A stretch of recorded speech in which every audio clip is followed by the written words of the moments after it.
The morning sun poured golden light over the busy streets of San Francisco, glinting off skyscraper windows and sleek cars zipping past. But among all that rush and shine, one black Mercedes-Benz stood still, its engine dead, hazard lights blinking helplessly by the side of a dusty suburban road. Inside sat Ariana Vale, a woman whose name alone could shake business headlines.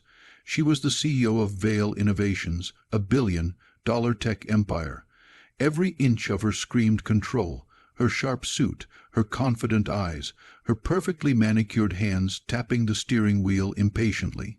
But for once, power wasn't enough. Her car had broken down, her driver was out sick, and her phone signal flickered like a bad omen.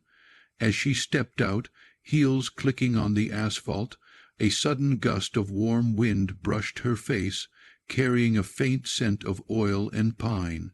Across the road, a small auto repair shop caught her eye. Reed's Garage, honest work, fair hands. The sign looked weathered, but the place was neat, clean, and oddly comforting. She hesitated for a moment before walking over, heels sinking slightly into the gravel. Inside, the rhythmic clang of tools echoed against the metal walls, and a figure emerged from under a car, his hands smeared with grease, his blue shirt rolled up to his elbows, his eyes steady and calm. For a moment Ariana forgot how to breathe. Ethan Reed. Her first love, her only heartbreak, the boy who once promised her forever before disappearing into silence 12 years ago.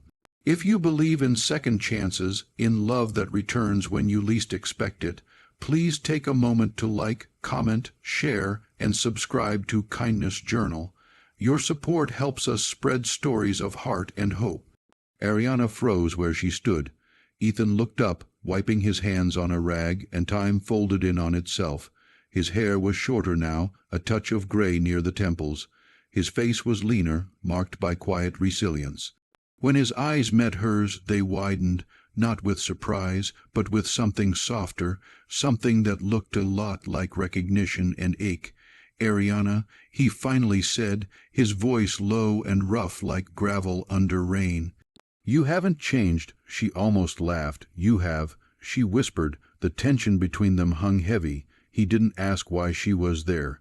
He simply pointed at the Mercedes outside and said, "Let me take a look." She nodded, trying to keep her composure as he grabbed his tools and walked out into the sunlight. Watching him kneel beside her car felt strange. This man who once held her hand during college nights, who dreamed of opening his own garage, who swore he'd make her proud. And now here he was, still building, still fixing, but far from the luxury world she now lived in. Ethan bent over the engine, his hands steady and sure, while Ariana stood quietly beside him, watching. "You still drive like you own the world," he said without looking up. "I do," she replied, her tone sharper than she intended. He smiled faintly. "But even the world breaks down sometimes." His words hit deeper than he knew. Over the next hour, Ethan worked with quiet precision, occasionally glancing up to find her eyes on him. Every motion, every gesture felt like an echo of who they used to be, two dreamers standing under a summer sky, planning a life that never happened. She remembered how they'd talk about escaping the small town, how he wanted to build engines and she wanted to build companies. But life had other plans. Her father's death had pulled her into a world of boardrooms and deadlines. Ethan, struggling with his mother's illness, had refused her offers of help, and eventually he vanished. When the car finally started again, Ariana let out a breath she didn't know she'd been holding. "You're still good at this," she said softly. He wiped his hands again. "It's all I know." She reached into her bag for her wallet. "How much do I owe you?" Ethan shook his head. "Consider it free, call it an old friend's favor." "Ethan," she began, her voice wavering slightly, "I can't just—" But he cut her off with a small smile. "You already paid, years ago. You believed in me when no one else did."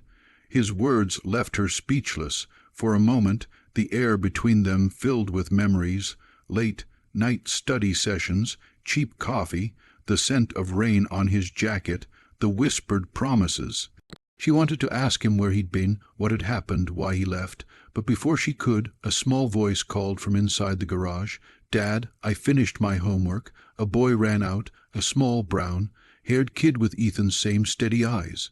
He couldn't have been more than 7 or 8.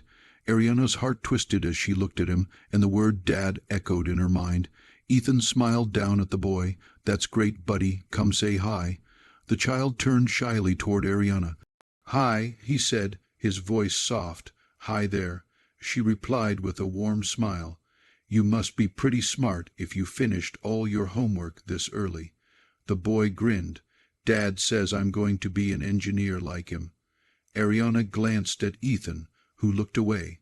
She noticed how his hand rested protectively on the boy's shoulder, the small gestures of love and quiet pride. "Your mom must be proud," she said without thinking. Ethan's smile faded. "She passed away 3 years ago," he said gently. Ariana's throat tightened. "I'm sorry, Ethan. I didn't know." He nodded, his eyes distant. "It's okay. It's been just me and Noah since then." The silence that followed was tender and raw.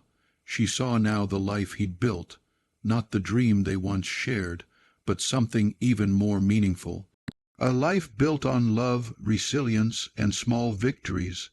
That night, after returning to her penthouse, Ariana couldn't sleep. The city lights glowed beneath her window, but her mind was still at that small garage, with the man whose hands could still make broken things work again. For the first time in years, her heart ached, not for power or success, but for something she'd left behind long ago. Over the next few days, Ariana found excuses to visit Ethan's garage, first for a tune-up, then to check on a strange noise, in the car that didn't exist. Each visit chipped away at the walls she'd built around herself. Ethan didn't treat her like a CEO. He treated her like the girl he once knew, and somehow that made her feel human again. Noah grew fond of her too, showing her his toy cars, laughing when she pretended to hire him as her engineer. Ariana started bringing books for him, sometimes snacks, sometimes just her company. Each afternoon there felt like sunlight breaking through years of cold.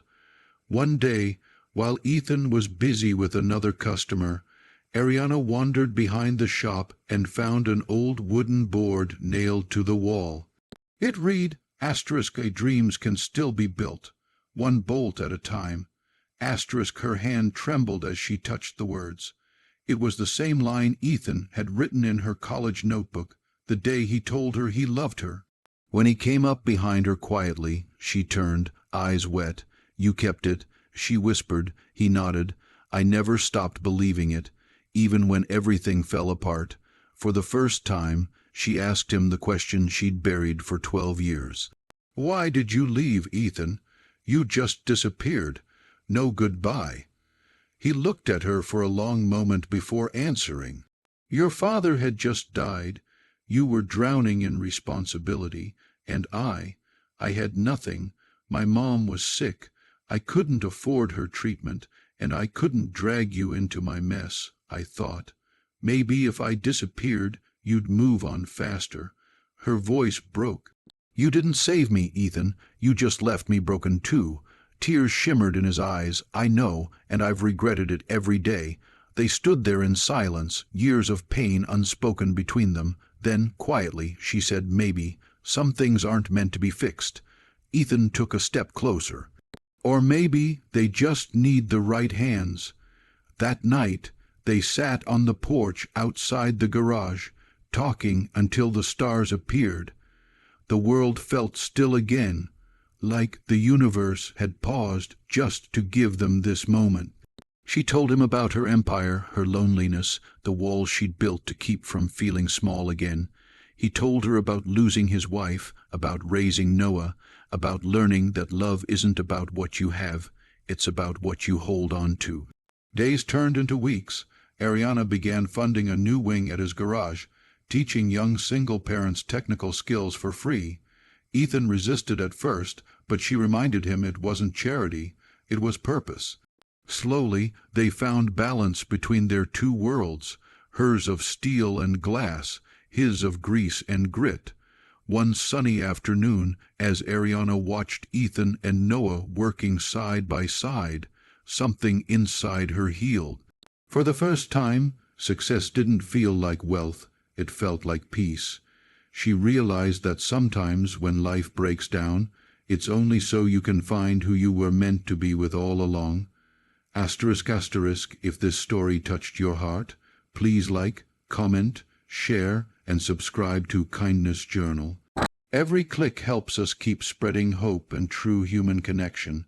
Asterisk, as the sun dipped below the horizon, Ariana turned to Ethan and whispered, "You fixed my car that day, Ethan, but you also fixed something I thought was gone forever." He smiled softly. "Guess I'm just good at repairing old engines and old hearts." She laughed through her tears, leaning against him as Noah ran circles around them, his laughter echoing into the golden dusk. And for the first time in years, Ariana Vale, Millionaire CEO, woman of power, felt truly, beautifully home. Special request. Comment "Second chances heal everything" below if you believe love can return when it's meant to.